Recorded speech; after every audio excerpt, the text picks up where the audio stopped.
নমস্কার, দিনবার্তায় আপনাদের স্বাগত। এই মুহূর্তে বিশেষ সংবাদ নিয়ে জয়দীপ দেব।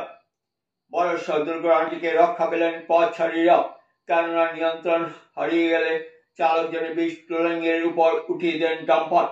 শ্রীবিশাল নীলগঞ্জ বাইপাস এলাকায় সংঘটিত অনাকাঙ্ক্ষিত ঘটনা, তবে কারো হতাহতের খবর পাওয়া যায়নি।